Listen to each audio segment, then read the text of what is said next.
Um, Today we're going to talk about the work being done by Group E, which is standards 10, 11, and 12, although there's already been an earlier presentation on 12, so we're really just going to focus on 10 and 11 today.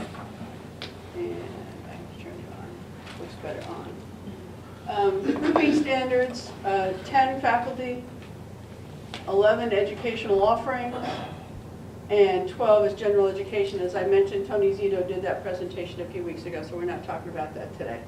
I do want to mention that in some cases in the educational offerings, when I talk about some of those sections, you'll find that we haven't really addressed parts of it because it's being handled by other subgroups, or by other groups, I should say. And we'll point that out when we get to them.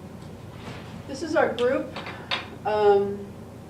We broke into 3 subgroups to each address one of the standards. I didn't put her name up here, but Carla Del Tresti is our liaison, which essentially means she goes to 20 times more meetings than the rest of us. But this is the working groups for the various standards. Standard 10 being first, I'm going to hand it over to Kathleen to talk about that. That's her group's been doing. So again, my name is Cathy Karl. I am one of the group members for subgroup 10. Our standard that we're looking at is faculty. So I just wanted to go through each of the elements and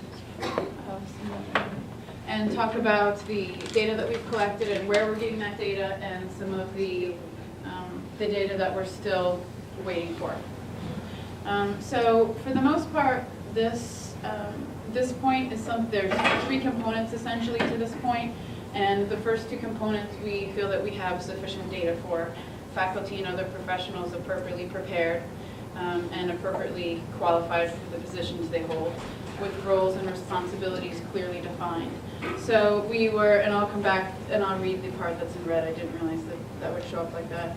So the data that we're looking at there, we're looking at how the positions have been advertised, minimum qualifications listed, the orientation that's presented for faculty screening committees, PS handbook, DO handbook, program reviews.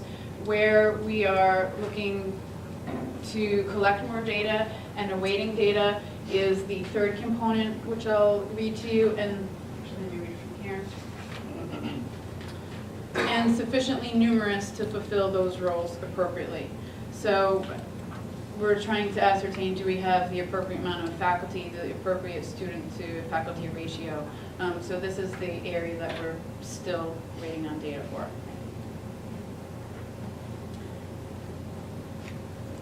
The next one, this one was, I think, one of the easier ones. It was very straightforward, that the educational curricula design maintained by faculty or other professionals who are appropriately prepared and qualified. This is very clearly laid out in the curriculum committee handbook and in the PS handbook. Just stop me if anybody has any questions or I wanted to add. The 3rd element, faculty and other professionals demonstrate excellence in teaching and other activities and are demonstrating personal growth. So there's an extensive amount of information out there for this one. This is also one that we feel is relatively straightforward and that we are meeting criteria for. So we're looking at surveys of teaching, professional development plans for tenure track faculty, the professional development reports that are done every 3 or 5 years for tenured faculty, the Quality Matters program for online classes,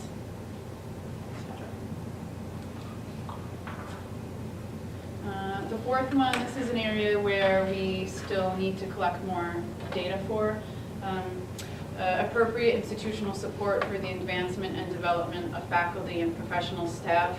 So certainly we do have some evidence of these things, such as PSD workshops, the book money that we get each year, but there are some issues, and the sabbaticals have been brought back, but there are some issues and questions about the amount of sabbaticals that have been granted, and that we didn't have sabbaticals for a number of years, and that this could be an area where we need improvement. Or very likely it could be an area where we meet expectations, but would also want to note in the report that this is an area that we could, do better in. The next one, recognition of appropriate linkages among scholarship, teaching, learning, and service. So this is another area where we are awaiting data. There certainly are links that show that we value these things. For example, demonstrating that we're out in the community doing work, et cetera, is part of our application for promotion and tenure. But we are still sort of ascertaining the data that we can collect to either prove or show we need improvement.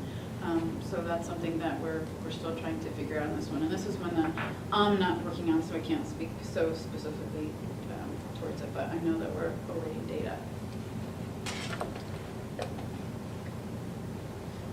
The next one, this is one that we seem to very clearly. We published and implemented standards and procedures for things like appointment, promotion, tenure, grievance, etc.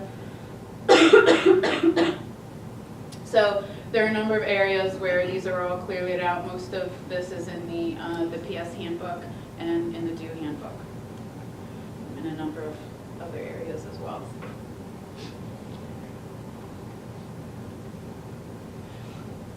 .7, this relates to that things are appropriately articulated and published, the criteria for people that are involved in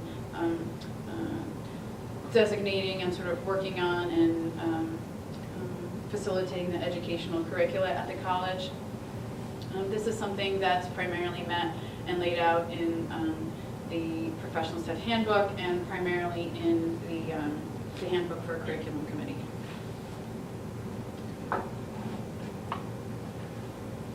10.8, this relates to the appointment, supervision, and of teaching effectiveness for part-time adjunct and other faculty, and that these are consistent with those with the standards that we have for full-time faculty.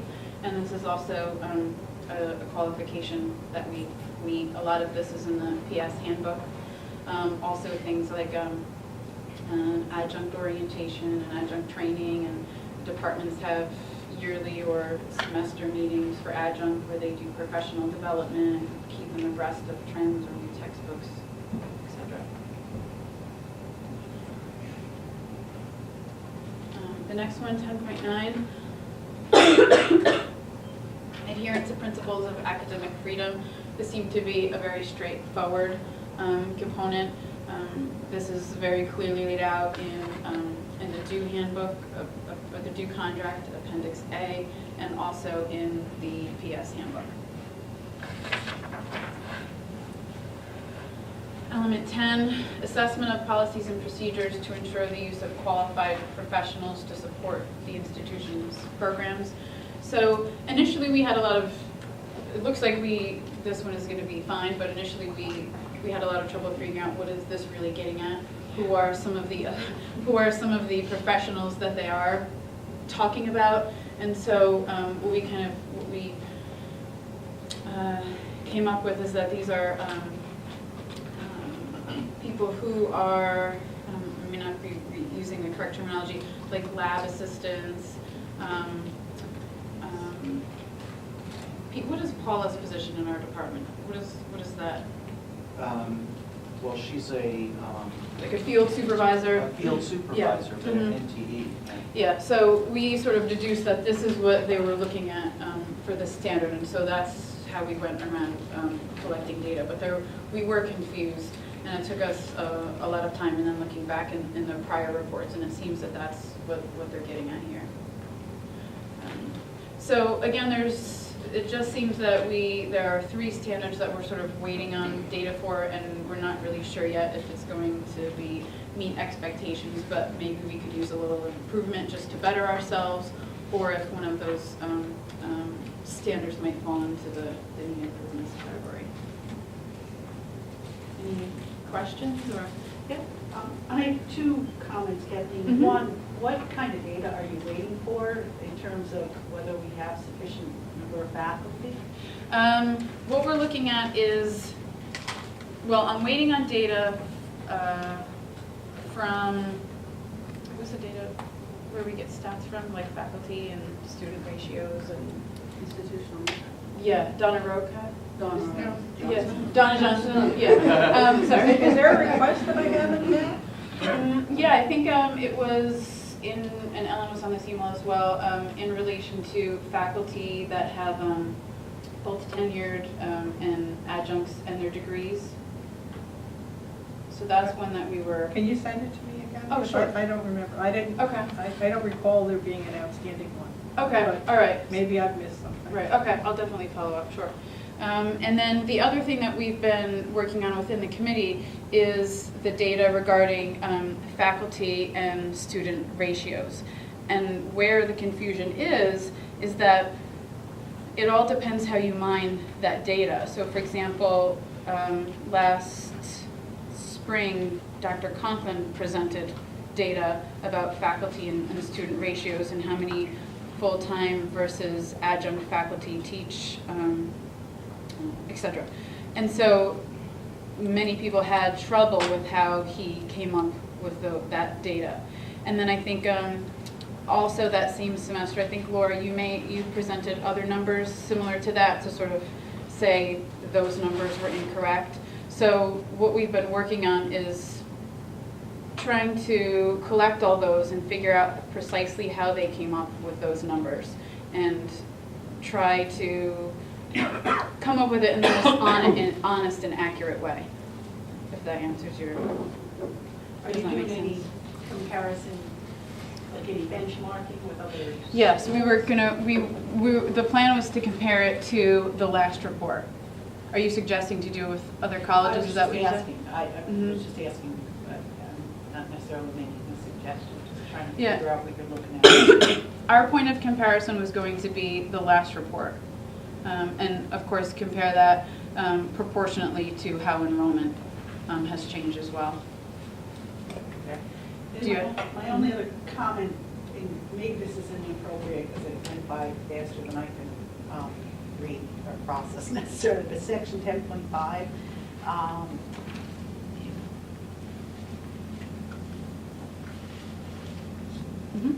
recognition of appropriate linkages. I was just thinking maybe of including faculty publications and things that appropriate linkages among scholarship. I don't know, somehow that struck me. Okay. That could be something that could be included here. Publications, I'm not right. really quite sure how to interpret what that means. But Right. Okay. And how would you, do you have any ideas of how to sort of glean that, maybe through department heads or like put an email out? Go ahead.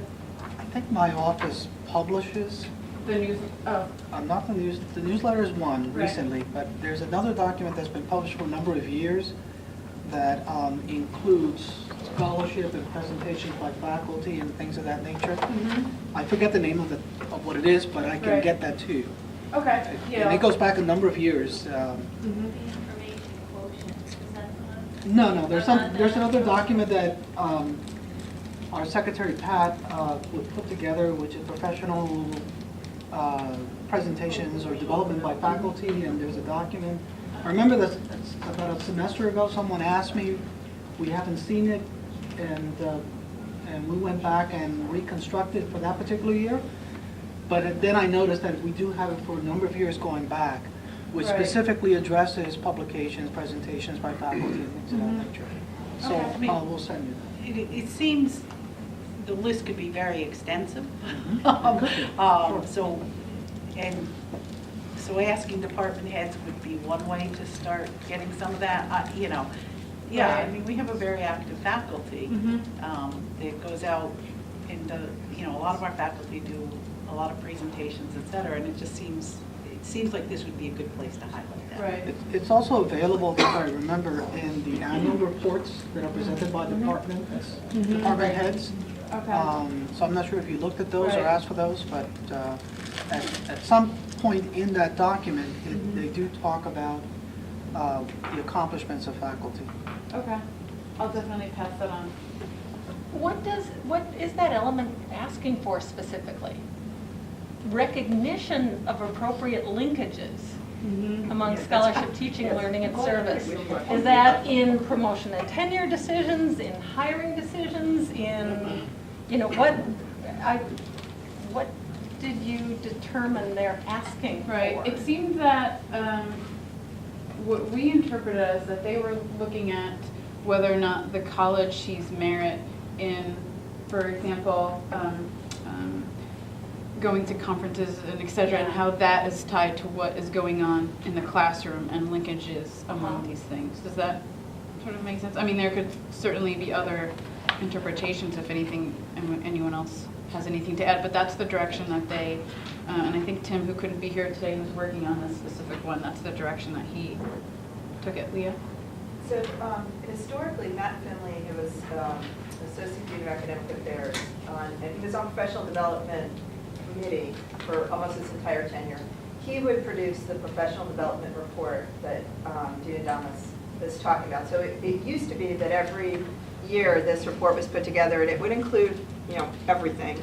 And it was, I think, a tremendous amount of work that Matt did on that. I'm not saying necessarily to recreate that, because I think that was a unique thing that he did, and it was a lot of work. But a recommendation might be that we institutionalize this a little bit better, if this is something we're going to look at every 10 years with middle states, and make it a required section in the annual report for departments in an organized way, one place, instead of, my suspicion is different departments presented in kind of different ways, and just to have a list, a section in the annual report that here's a list of what our faculty did this year in that category. And then it would be easy in 10 years to gather that information again in an institutionalized way. Right. Not that I don't think the professional development report isn't a good idea, but I just know how much work Matt put into it every year, and it's very difficult to thoroughly gather all that information from all the departments, whereas it might be a lot easier just department by department. So it might be a recommendation. And what did you say that was called? The one that Matt Finley did was the professional development report. Oh, And, yeah, right. and it came out, he was he sat on the professional development committee for PSO every single year, like for, 20 years or so. It was his committee, right? So he got that started in that area. But then, what happens to it then? I mean, that's what I'm trying to get at, recognition of appropriate linkages, like who's supposed to be doing the recognizing? And what does it need, I think it's Right, very first let's important get to the gather data. the Right, information, yeah. but then what Right, is then what this do we- suggesting yeah. we should be doing with it, Yeah. right? Because One of the points that this was broken down into for our subgroup was, how are these professional development opportunities connected to promoting excellence in teaching and scholarship? So this ties in to number 4 then as well. Do we feel like there's that the institution in itself is showing this linkage, valuing scholarship and research and professional development as it relates to what goes on in the classroom? You mean, like, for an example, release time to do research? Right. Yeah, it's a perfect example. Right. For funding to attend a conference. Yeah. Right. Yeah, so I would be Which links up to careful. number 4. I think the faculty have done a lot. I don't think the faculty have been well supported over the last X number of years. So, yeah, I mean, I think it is important to show how active our faculty is. Right. But I'm not going to imply that that means that the institution is showing recognition of that. Right. There are 2 different components. Yes. Yeah. I think another component is faculty being active in scholarship, in conferences, and how that connects back to the teaching and learning in the classroom as well. So it's yes, seeing the number of incidents or events that we can list, but also looking at the quality of those events and relating it back to this particular discipline the faculty are teaching, or how that particular conference may be relating to teaching and learning, kind of a thing as well. So that my understanding of that element is a little bit broader as well, includes the component that I just described.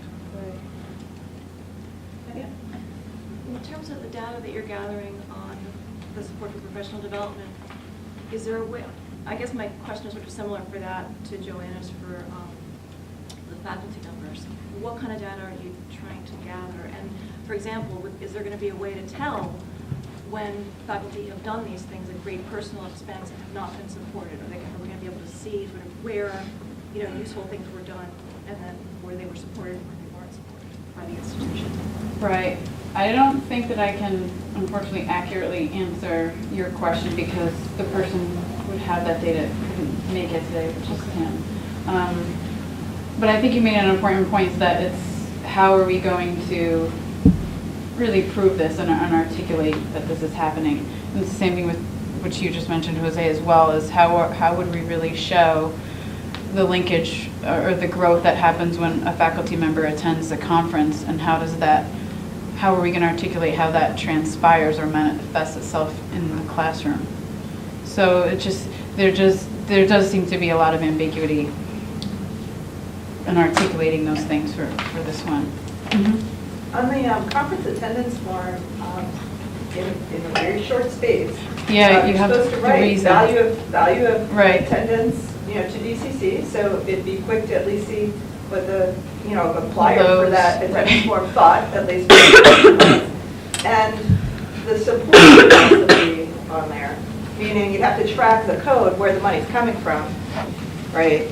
But there's a code on that attendance form as to where the money is coming from to pay for them to go. Right. Okay. So seeing the conference attendance forms would go a long way to getting some very specific data value, how it connects, and the support at the same time. Okay. I'll pass on because that doesn't sound familiar, so I don't think that's an area that he specifically looked at as well.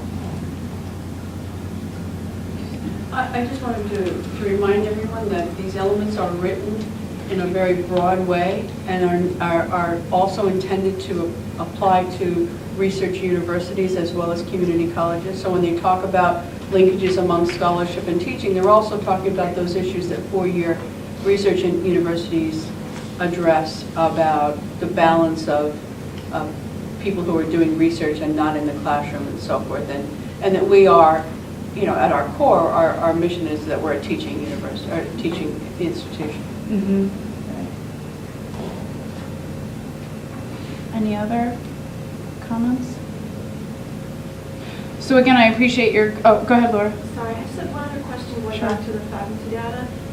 As I'm noticing in the 2005 self-study, you're suggesting that you might be comparing to those data, and I'm wondering, do we know how those data of part-time, full-time ratios were measured? If we're comparing the new data to those, are we going to be able to know how, like how the original Right, data how were were those numbers ascertained?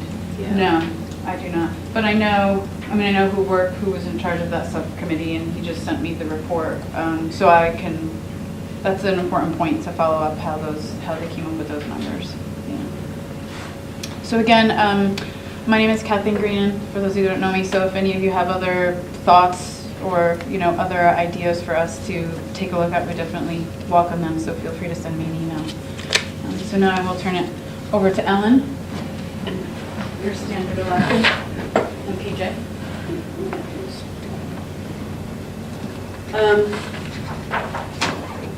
This is, Yeah, it's showing. no, okay. So standard 11 is what's being addressed by PJ, Kathleen, and myself. I'm not quite sure. We've got different versions of PowerPoint, which is why it's looking funny on this computer compared to what it'll look like on our computers. Element 11.1 talks about the effectiveness of curricular, co-curricular, and extracurricular activities.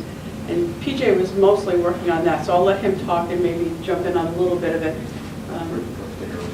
Okay. It's just a forward arrow in the background. It's not good. Excuse me. Yeah. Can someone read what is said in the red? The red says curricular and co-curricular. 11.1 breaks down into three things: curricular, co-curricular, and extracurricular. Just want to go forward for one slide.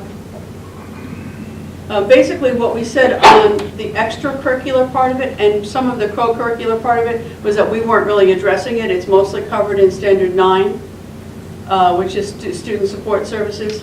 So some of the co-curricular and extracurricular we're not even addressing, which is why we broke it down into 2 slides. But PJ was looking at some of the elements of curricular in the previous slide. So that says curricular and co-curricular. So it's kind of hard to read this, but the institution provides students and utilization evaluation results for improving its student development program. And then this says that for enabling students to understand their education process, their education process. This slide got a little bunched up on this version. So improving the student development program and for allowing the students to understand their education process. Those are 2 of the big things that we're looking to see that are measured here in the co-curricular activities, curricular, co-curricular, and any extracurriculars. So what we looked for evidence for the curricular specifically and co-curricular, we had program reviews,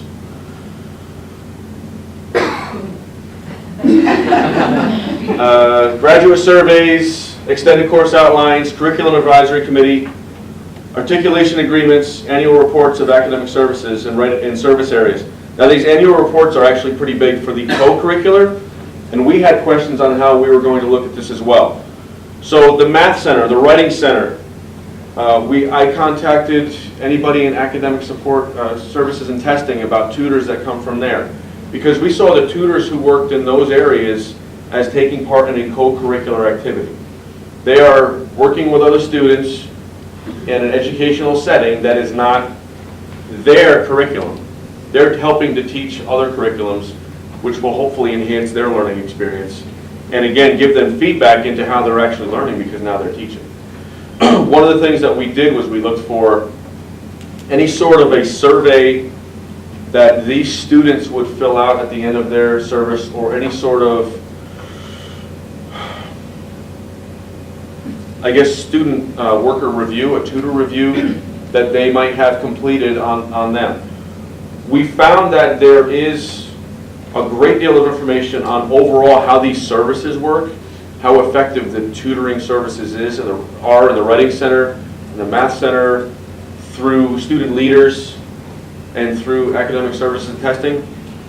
None of them actually have, we found, an individual tutor evaluation, either questionnaire that goes to the tutor, or that is filled out by a supervisor in a sort of a PDR type of thing for the tutors. So that's something that, while we believe that we are meeting requirements here, we're looking to say we can possibly extend this by having a uniform for all the services, a uniform sort of evaluation for particular tutors. I think that would be something that we'll suggest. I'm not sure if we'll recommend that, but we still have, that's something that we'll have to talk about on the road. So a suggested thing would be there. We also looked at, for co-curricular, was I tried to collect data from the travel courses. Because a travel course is going to have with it, inherent in a travel course, is an experience that you can't get inside a classroom, which would be part of, not necessarily only the syllabus to the course, but also there's a surrounding immersion experience that goes with that course. And so what we're looking for is for a possible, again, maybe even a uniform evaluation that students would complete to say, hey, this is what I got that enhanced my learning experience that was not necessarily an expected outcome. So those are things that we're looking at as perhaps a recommendation in the future as well. Just to measure well, like Leah said earlier, if we're measuring this now in a uniform manner, in 10 years it'll be that much easier to look at this again. So that's something that we're looking at as a possible recommendation. And then longitudinal data collected by institutional research on some of these areas as well. And I actually haven't contacted you with any of the questions. I don't know. I hate to say But we that. are looking over that in some of the other standards as well. Standard 14. This is the data you already have. You already have longitudinal data from the library academic services. Right, but I haven't been asked to provide. Right, no.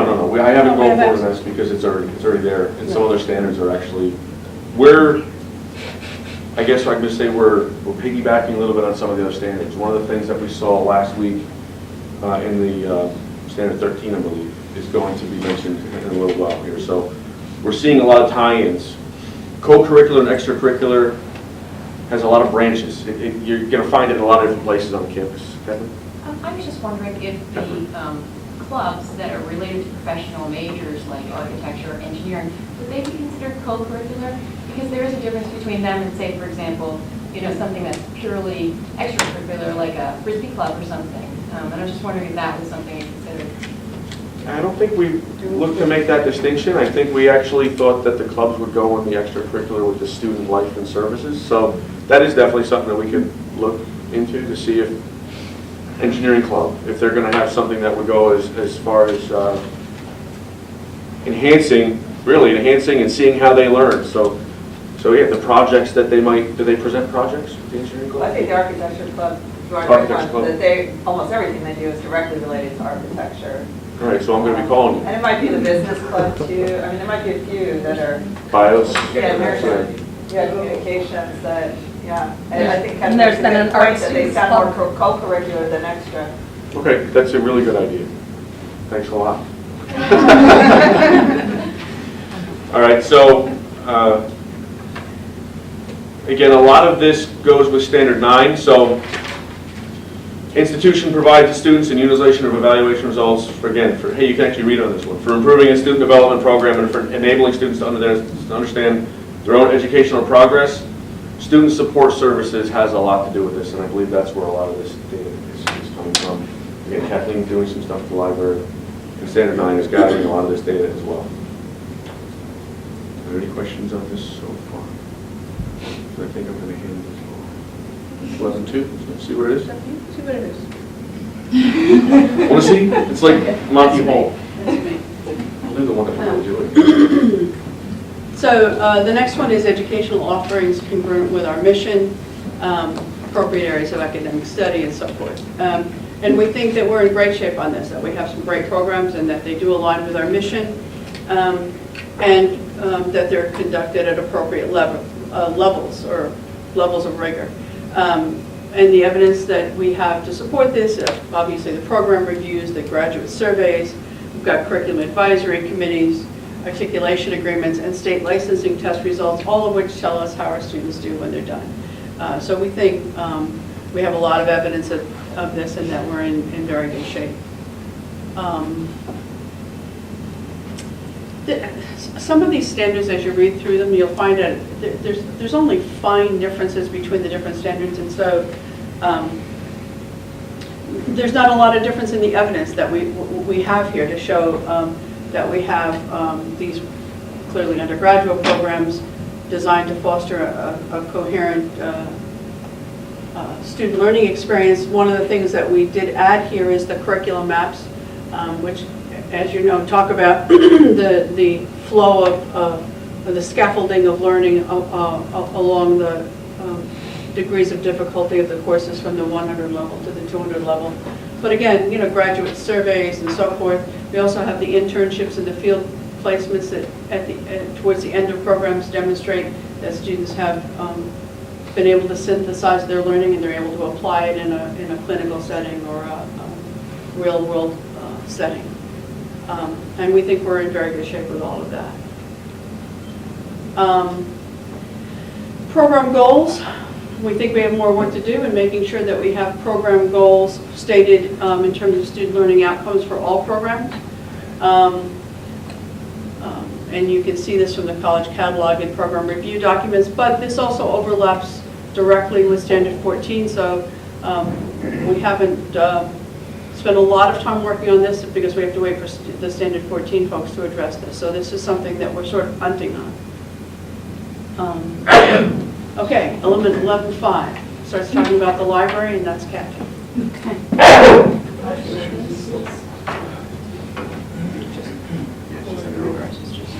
Okay, I'm Cathy Karl, for those of you who don't know me.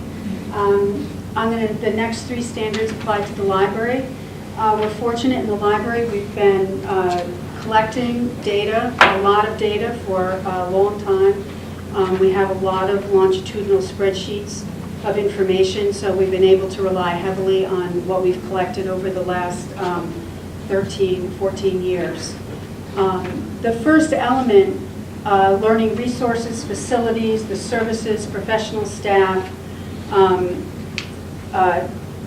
we are in very good shape with. We have a lot of data about how many patrons come into the library at different times of the day, what our gate count numbers are, and how many seats we have, so we can easily track whether we're serving the number of students who come into the library in a day. We have information on the computers, how often they're switched out, how many we have. We started collecting data a couple years ago on the demand for those computers. So we're tracking the number of times somebody asks to use a computer when we don't have one available. So we have a lot of information on that kind of thing. This speaks to the hours that we have. We have a SUNY, I did, this not a SUNY survey, I did an informal survey of library hours in 2013 and had repeated it from a few years before that shows that our library hours are 65, average is 65 hours a week. And I compared that to all the community colleges in New York State that have on-campus housing, and the average across those schools was 64.5, so we were a half hour more than that on the average. So we have that kind of data to support the hours that we have. And we have, information about the group study rooms and the use of those rooms. So there's a lot of data that we have collected that speak to this. Library staff adequate to support the programs. That is one that SUNY librarians in New York State do a survey once every 4 or 5 years on comparing the FTE librarian count to the student FTE at the institutions. The latest survey, which now is 2011, I think, that was done, we fell at the, not very good at math, so I don't know which way it goes, but we fell at the bottom. So we had more students per librarian than any other community college. So that's an area that possibly is something that might have to be looked into. But otherwise, I think that we have lots of data on all of the things that have to do with this particular one. The annual reports of the library, the longitudinal data that we send to Donna every year has a lot of this information in it every year, and that's where we'll take that from.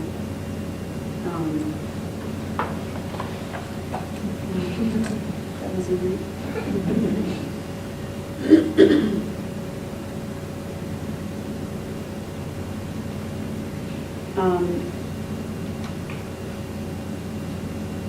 Yeah, can you get the next one for me?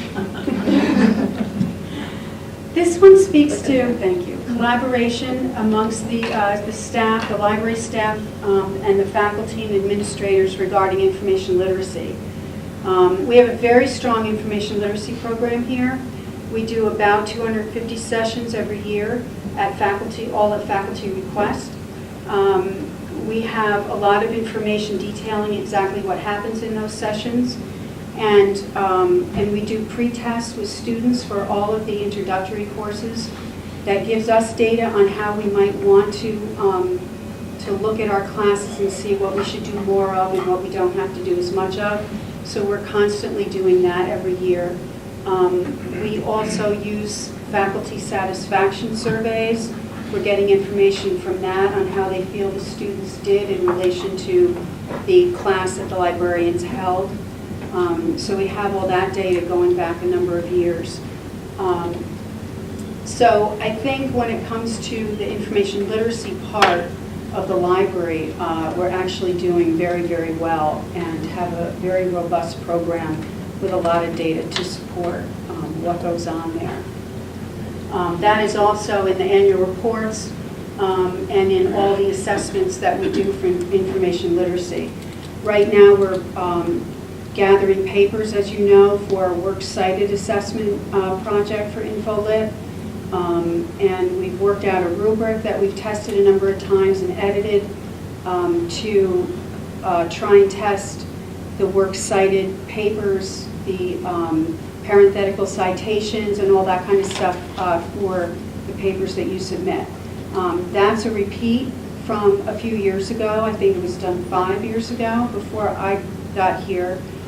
So we're doing that again, so we'll have some longitudinal data there. And then, as you know, we did live qual survey last year. That was the third iteration for Dutchess on that survey. So we will have 15 years, across 15 years on getting information on that survey, which is about the library but also includes information literacy in some of those questions. So I think we're covered on that one. And then we have number 7 is programs that promote student use of all the resources. And this one, I think we're really in good shape as well because there are a lot of programs besides the information literacy, which obviously is a big one, that promote the use of the resources. We keep track when faculty ask to bring classes into the library, using the resources and teaching their students about the resources. All of those the synergy between librarians and faculty is something we keep track of. So we have data about that. And then we have a lot of software that is used to promote the use of resources. So all of the things we get that help students search, the Ask Us 24/7 that we purchased that allows students to contact a librarian around the clock. We're constantly looking for those kinds of software applications that will help us out, including all the mobile devices. We've got a lot of apps for mobile devices that we work with students on to download onto their devices and that kind of thing. So I think in terms of this one, we have tons of stuff. So I think we're set. Are there any questions? Maybe you just answered it, but the last slide, you talked about technological competency skills. Oh, technology, yes, I probably. What's that mean? But I think that in this one, I think they're speaking to the fact, one of the things I was putting in was the fact that we have the Enact Resource Center and the Business Center, the Writing Center, all of these places where technology exists on campus, and there are people there to help the students use it. And so we have that in the library. We have our lab set up, we have 42 computers, and we have staff who are constantly engaging with the students to help them deal with not just the content of the course you're teaching, but the technology that they need to get out of that computer what they want to get out of it. So, and there's a number of places on campus that are doing that same kind of thing. So that's all wrapped up in So this? that's what I was speaking to there when I was doing my write-up. I don't know if perhaps you think it might mean something else, but No, I was yeah. just wondering. I wasn't sure, because you spent a lot of time talking about the information Right. literacy. And there's some courses, I believe, that the business program holds credit courses on office applications and some different technology things. And in Chrissy's area, obviously working with the faculty on those technology competencies. So I think there's quite a bit of data on that as well. Yes. I just wanted to clarify the information literacy that you're tracking, that the library does in those 50-minute sessions that faculty request. Is that what we're talking about? We're talking about the information literacy sessions, yes. So the 50-minute session. Yes. But I'm also including, there's a lot of information literacy teaching moments that occur at the reference desk all the time. A lot of the questions that come our way, we're kind of in the middle of what this assignment is about, what your teacher's really looking for, it's not just always what resource to choose to get there. Sometimes we have to go through a whole interview process to even find out where they're headed with what they're asking us. So there's a lot of information literacy type teaching that occurs at the reference desk. So the number of reference questions that we get in a year would also be data that, that would add to the sessions that are taught. As well as we're including, as I said, when a faculty member brings a class in, so they themselves teach in the library for a particular class, reviewing the resources. The paralegal program does it all the time. That information is also gathered and is added, will be added into the information literacy part of the data that's supplied.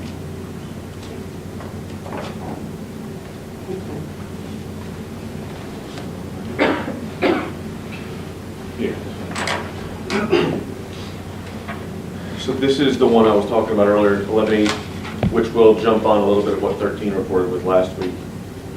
Or was it 2 weeks ago? So comparable quality of teaching and instruction, academic rigor, and educational effectiveness, regardless of the location or delivery mode. So the main thing that we looked here was location, delivery mode. We're looking at online sections. We're looking at sections at other areas such as Dutchess South. We're looking at sections that are offered in the concurrent enrollment, so at the high schools, main three. And we looked at multi-section course assessments, extended course outlines, and course syllabi, which all of these courses will follow, online, concurrent, anywhere. Supervisors' evaluations. We're looking at any, really, a comparable evaluation to any observation, and we're also looking at the annual reports from Dutchess South, and what we're going to tie to in the other standard is the, I'm not going to remember the acronym, the National Consortium for Concurrent Enrollment? NASEP. So we're going to be tying to that because we're accredited by them, as they talked about in the last presentation. And we have to fulfill a lot to do that, so that's all data that we're going to tie into as well. Thankfully, they tied into it for us, and we're going to say, see section 13. It's, again, a lot of this stuff reaches throughout, so that's what we're going to be doing. This one seemed fairly straightforward, and we don't have a lot of different modes or locations. We have Dutchess South, which is another location, but it's sort of, I forget how we talked about that. That's an extension site, not a extension branch site, campus. right, not a branch. So it's, I guess there's a difference in how you look at them that way. But the modes of delivery is a big thing for the online courses. And we do have that, it was on another slide. What is it called? Quality Matters. Quality Matters, thank you. Quality Matters for the online courses. Questions on this? I think I have to hit the check mark. Are there any questions on this one? This one seems really well backed up. 11.9, I think this is 11.9. Oh, no, is this you? Policy. Yeah, this is one that is impossible to read, but basically it's talking about that we have policies regarding transfer credit. Mike Rowe talked about this last time too. I know that from the internal perspective of admissions in the registrar's office, they felt they could better organize their procedures and have backup folks and things like that. But from our perspective, looking at it from just this element, which says that we have published policies and that they're consistently applied, from our perspective, it looks to us like they were. So we gave it a check. I know, I think that Mike Rowe, and they talked about it from standard 13, I think it was, said that perhaps they could make some recommendations. Maybe it was standard 8.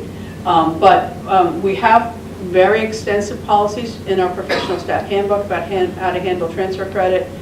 They are published in the professional staff handbook and in the catalog and on the DCC website. So they are publicly communicated and so forth. So we gave this a check. And again, like so many other things here, we'll be tying to other things. Element 11.10 talks about accelerated degree programs. We don't have any, so we just skipped it. NA.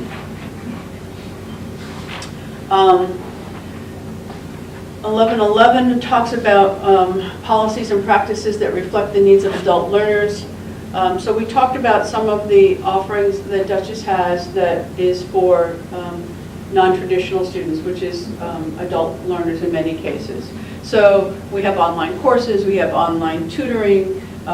Some of the evidence of that is from the annual reports of the TLC. We have longitudinal data that's been collected from the TLC for a number of years about our online offerings, how many courses we have and so forth, how students do in them. And we think we're in very good shape on that.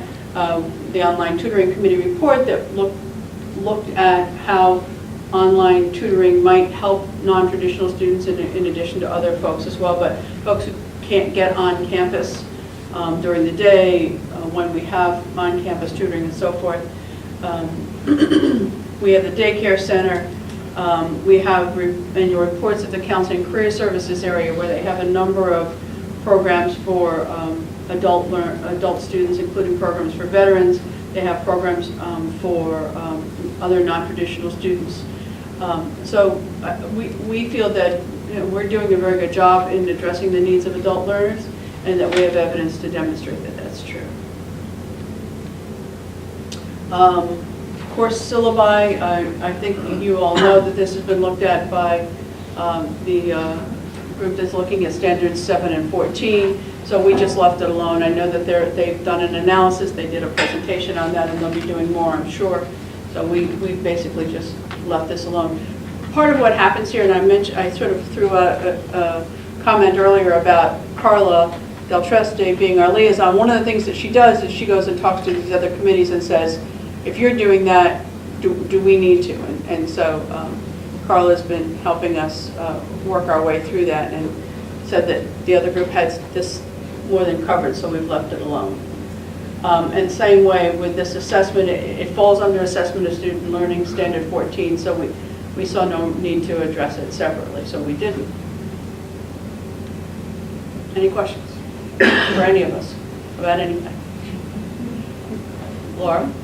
I just had one follow-up thought at the presentations reminded me of. I'm sorry, I'm just... I just had one follow-up thing that I was reminded of. It goes back to standard 10 for a minute, though. I did a study, and maybe institutional research has this data, maybe SUNY has it as well, which is probably, but I'd be happy to share the data about how we compare with other SUNY and CUNY schools, every community college in New York State, in terms of the faculty-student ratios. I had published something on PSO Discuss about it, but I have the Excel sheet. I don't know if that would be useful, or, I mean, it may be stuff that SUNY and institutional research already have, but I'd be happy to share it if that's useful at all. Okay.